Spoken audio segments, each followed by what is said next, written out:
विद्यार्थी मित्र हो, आज आपण आर्थिक विचारांचा इतिहास या पेपरांतर्गत निसर्गवाद्यांचे विचार या प्रकरणामध्ये संपत्तीचे संचलन कसे होते त्याविषयी या ठिकाणी विश्लेषण करणार आहोत. आजच्या या व्हिडिओ लेक्चरमध्ये निसर्गवाद्यांनी सांगितलेली संपत्ती संचलनाची संकल्पना स्पष्ट करत असताना आपल्याला असं म्हणता येईल की संपत्तीचं संचलन हे अत्यंत अशी महत्त्वाची संकल्पना असून डॉक्टर क्वेश्ने यांनी ही संकल्पना मांडलेली आहे. आणि या संकल्पनेच्या संदर्भामध्ये डॉक्टर क्वेश्ने यांचा हा विचार त्या काळामध्ये फार मोठ्या प्रमाणात प्रसिद्धीला पावला आणि त्याला महत्त्व प्राप्त झालेलं दिसून येतं. आर्थिक तक्त्याच्या सहाय्याने डॉक्टर क्वेश्ने यांनी संपत्तीचे संचलन कसे होते हा मुद्दा या ठिकाणी प्रामुख्याने मांडलेला आहे. आणि अर्थशास्त्रामध्ये रक्ताभिसरण या तत्त्वाचा वापर करून डॉक्टर क्वेश्ने यांनी संपत्ती संचलनाचा अभ्यास प्रामुख्याने केलेला दिसून येतो. संपत्ती संचलनाच्या अभ्यासामध्ये या डॉक्टर क्वेश्ने निसर्गवाद्यांनी उत्पादन आणि वितरण यामध्ये समन्वय साधलेला प्रामुख्याने दिसून येतो. यामध्ये तो असं म्हणतो की संपत्तीचं संचलन हे एका वर्गाकडून दुसऱ्या वर्गाकडे हे जात असते. ज्याप्रमाणे शरीरामध्ये रक्ताभिसरणाची प्रक्रिया रक्तवाहिन्यांच्या मार्फत पूर्ण शरीरात रक्त पोचले जाते, त्याचप्रमाणे या समाजामध्ये सुद्धा आर्थिक प्रवाह हा प्रामुख्याने होत असतो आणि तो आर्थिक तक्त्याच्या सहाय्याने त्यांनी स्पष्ट केलेला आहे. म्हणजेच त्याला या ठिकाणी म्हणायचं आहे की मानवी शरीराच्या स्वास्थ्यासाठी ज्याप्रमाणे रक्ताभिसरण प्रक्रिया अधिक महत्त्वाची आहे, त्याशिवाय मनुष्य किंवा मानव शरीर जिवंत राहत नाही, त्याच अनुषंगाने समाजाचं सुद्धा समाज जिवंत ठेवण्यासाठी संपत्तीचं या ठिकाणी समाजामध्ये भ्रमण होणं हे आवश्यक आहे आणि तेही रक्ताभिसरण प्रक्रिये इतकंच महत्त्वाचं आहे असं त्यांनी या ठिकाणी प्रामुख्याने सांगितलेलं दिसून येतं. डॉक्टर क्वेश्ने यांची संकल्पना मिरॅबो यांनी विशेष करून त्याचं समर्थन केलेलं दिसून येतं. आणि त्यांनी असं म्हटलं आहे की जगाच्या सुरुवातीला जे क्रांतिकारक शोध लागले मानवी जीवनामध्ये, त्या क्रांतिकारक शोधामध्ये प्रामुख्याने 3 शोधांचा उल्लेख करता येईल. आणि सुरुवातीपासूनच्या या 3 महत्त्वाच्या शोधामध्ये सर्वात महत्त्वाचा एक तिसरा शोध म्हणून या ठिकाणी डॉक्टर क्वेश्ने यांनी सांगितलेला हा शोध तो म्हणजे संपत्ती संचलनाचा होय. या अगोदरचे 2 शोध म्हणजे या ठिकाणी आपल्याला असं म्हणता येईल की पहिला शोध हा लेखन कलेचा शोध आहे, दुसरा शोध हा पैशाचा आहे आणि तिसरा हा सर्वात महत्त्वाचा संपत्ती संचलनाचा शोध. असे हे 3 महत्त्वाचे सुरुवातीचे शोध प्रामुख्याने आहेत. त्यामध्ये हा एक संपत्ती संचलनाचा शोध अत्यंत महत्त्वाचा म्हणून मानला जातो.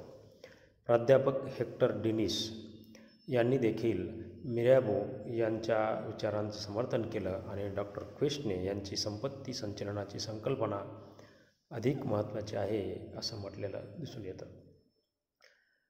या डॉक्टर हेक्टर डेनिस प्राध्यापक हेक्टर डेनिस यांचं असं मत आहे की ज्याप्रमाणे रक्ताभिसरण शोधाला जीवशास्त्रात महत्त्व आहे, त्याचप्रमाणे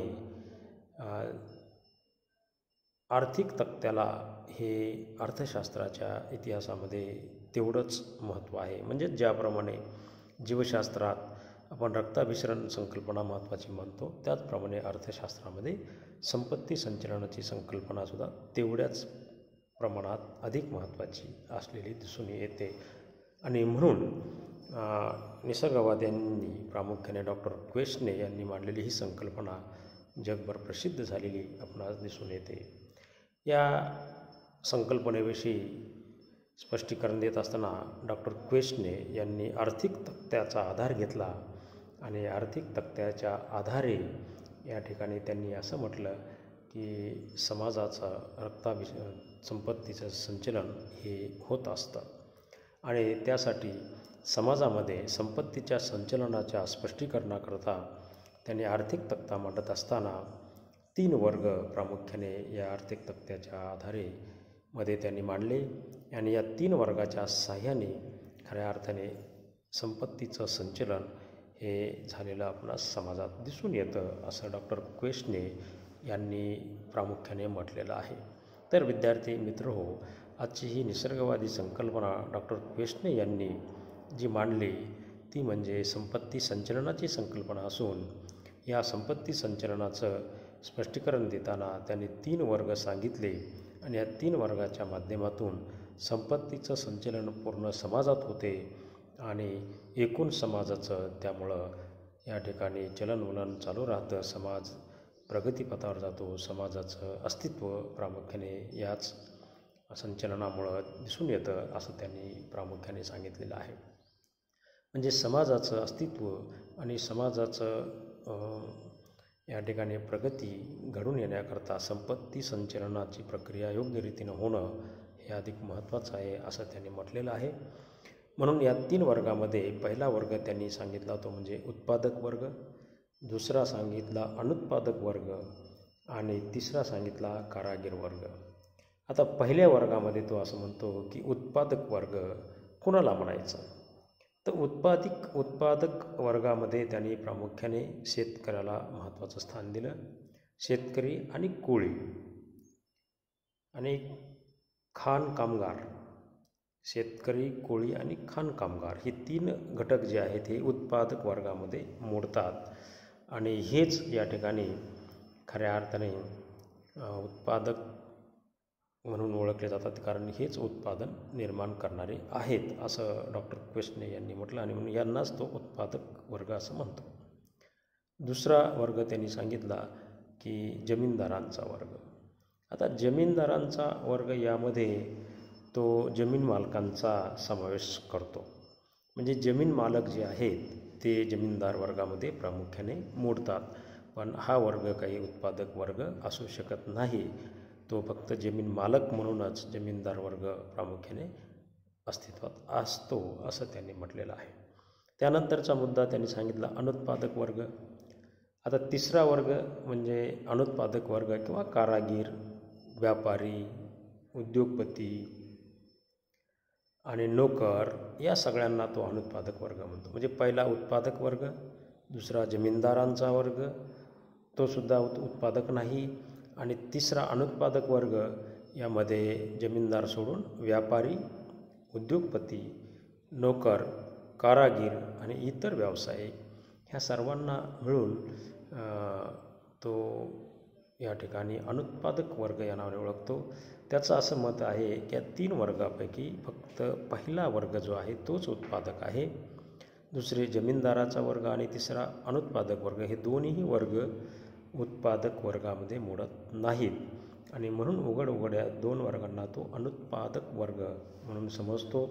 आणि मग या ठिकाणी तो असं म्हणतो की संपत्तीचं संचलन कसं होतं, तर या 3 वर्गाचा त्यांनी या ठिकाणी अभ्यास केला आणि या ठिकाणी संपत्तीचे चक्रीय प्रवाह प्रामुख्याने या 3 वर्गात फिरत राहतो आणि तो कसा फिरतो आणि हे प्रवाह फिरत असताना याचं चक्र कसं पूर्ण होतं त्याचं स्पष्टीकरण त्यांनी प्रामुख्याने आर्थिक तक्त्याच्या माध्यमातून देत असताना स्पष्टीकरण दिलेलं आहे आणि त्याचं खऱ्या अर्थाने इथं विश्लेषण त्यांनी केलेलं आहे. उदाहरणाच्या सहाय्याने आपल्याला हे संचलन कसे होते हे प्रामुख्याने सांगता येईल. त्यामध्ये त्यांनी पहिला मुद्दा सांगितला की राष्ट्रात निर्माण झालेली संपत्ती आहे उदाहरणामध्ये ती आपण असं गृहीत धरूया की ती समजा 5 दशलक्ष फ्रँक अशी आहे. त्याने तो फ्रान्सचा असल्यामुळं त्याने फ्रँक या चलनामध्ये त्याचं विश्लेषण केलं आणि म्हणून 5 दशलक्ष फ्रँक अशी एकूण राष्ट्राची संपत्ती त्यांनी गृहीत धरली आणि मग त्यावरून त्याने उदाहरण देऊन स्पष्ट केलं की या 5 दशलक्ष फ्रँकामध्ये तो म्हणतो की हे कसं संचलन होतं याचं स्पष्टीकरण त्याने दिलेलं आहे. ते स्पष्टीकरण देताना त्यांनी म्हटलं की या 5 पैकी 2 दशलक्ष फ्रँक एवढी रक्कम तो म्हणतो ते चलनात येत नाही. का येत नाही? कारण ती शेतीच्या मशागतीसाठी आवश्यक असते. म्हणजे 5 दशलक्ष फ्रँकपैकी ही 2 दशलक्ष फ्रँक ही संचलनात येत नाही. राहिली 3 दशलक्ष फ्रँक. आता 3 दशलक्ष फ्रँक तो स्वतःजवळ ठेवू शकत नाही, कारण त्याला जगण्यासाठी इतर गोष्टींची गरज असते, इतर वस्तूंची गरज असते.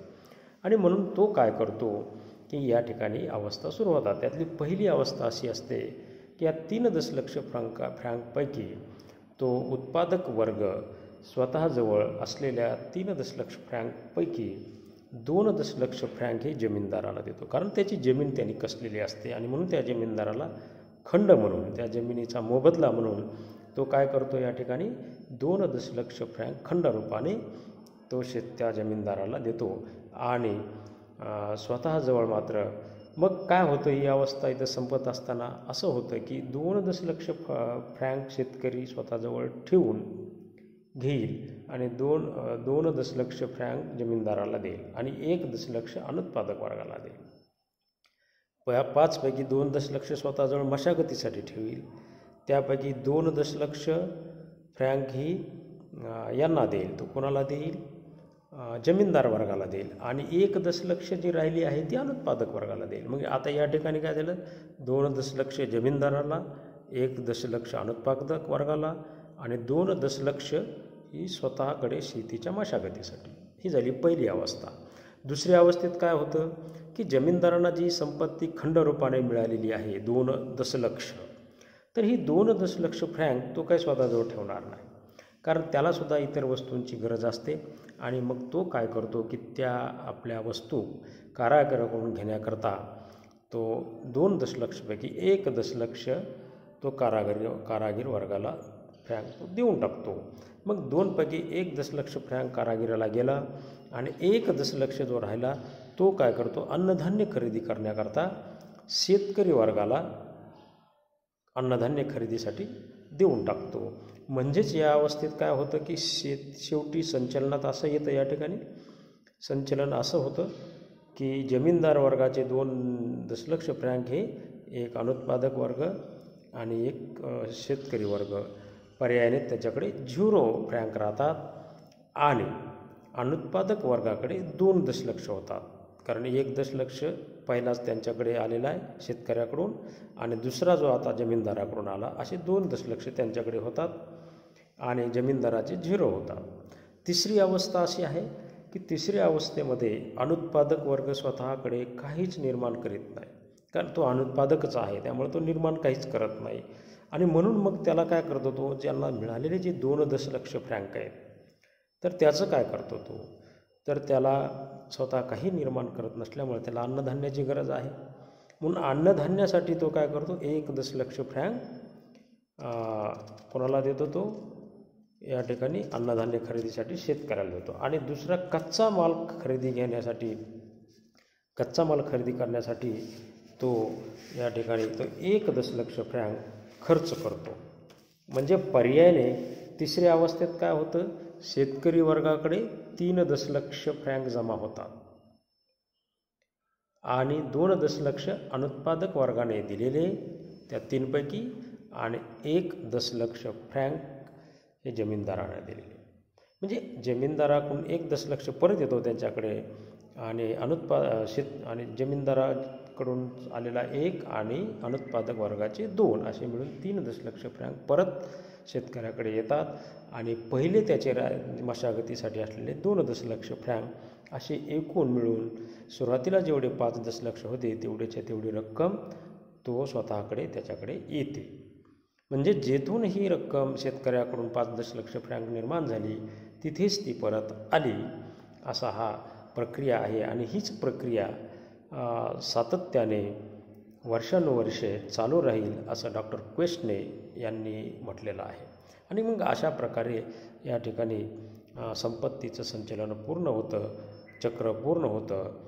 यालाच डॉक्टर क्वेश्ने यांनी संपत्तीचं संचलन खऱ्या अर्थाने समाजामध्ये या 3 अवस्थेतून प्रामुख्याने होतं आणि या 3 अवस्थेत होत असताना समाजातले 3 जे वर्ग आहेत ते 3 वर्ग काम करतात आणि त्यातून मग या 3 वर्गातून या संपत्तीचं संचलन कसं फिरतं आणि परत ते पहिल्याच उत्पादक वर्गाकडे कसे येते या संदर्भामध्ये त्यांनी प्रामुख्याने इथं उदाहरणाच्या सहाय्याने स्पष्टीकरण दिले आणि त्यातून असं सांगितलं की उत्पादक वर्ग जो शेतकरी वर्ग आहे तर त्या शेतकरी वर्गाकडंच ही सगळी संपत्ती समाजात गेलेली पुन्हा परत येते आणि या संपत्ती संचलनाचं चक्र इथे पूर्ण होतं. तर अशा प्रकारे हे संपत्ती संचलनाचं चक्र अव्याहतपणे वर्षानुवर्षे चालू राहील अशा प्रकारची भूमिका त्यांनी मांडली. म्हणजेच ज्याप्रमाणे रक्ताभिसरण प्रक्रिया शरीरामध्ये रक्त शेवटी पूर्ण शरीरात हे फिरत असतं तशाच प्रकारे समाजातसुद्धा हे संपत्तीचं संचलन एका वर्गाकडून दुसऱ्या वर्गाकडे, दुसऱ्या वर्गाकडून तिसऱ्या वर्गाकडे ही पैसा किंवा ही संपत्ती सातत्याने संचलित होत असते, फिरत असते आणि म्हणून समाजाच्या उन्नतीकरिता, समाजाच्या प्रगतीकरिता या ठिकाणी किंवा समाज जिवंत राहण्याकरिता हे संपत्तीचं संचलन अधिक महत्त्वाचं ठरतं. ज्याप्रमाणे मानवाचं शरीर जिवंत राहण्याकरिता रक्ताभिसरण प्रक्रिया ही कायम चालू राहते आणि ज्या दिवशी ही रक्ताभिसरण प्रक्रिया बंद पडते त्या दिवशी तो व्यक्ती किंवा ते मानवी शरीर हे मृतप्राय झालेलं असतं. त्याचप्रमाणे समाजाचं सुद्धा हे संपत्ती संचलन जोपर्यंत चालू राहील तोपर्यंत समाज जिवंत राहील अशा प्रकारची ही भूमिका त्यांनी मांडली आणि म्हणून रक्ताभिसरण प्रक्रिये इतकंच संपत्ती संचलनाचं महत्त्वसुद्धा या अत्यंत समाजामध्ये महत्त्वाचं आहे अशी भूमिका डॉक्टर क्वेश्ने यांनी मांडली आणि हा चक्रीय प्रवाह, संपत्ती संचलनाचा हा चक्रीय प्रवाह अव्याहतपणे वर्षानुवर्ष कायम चालू राहील अशी या निसर्गवादी यांची अपेक्षा होती.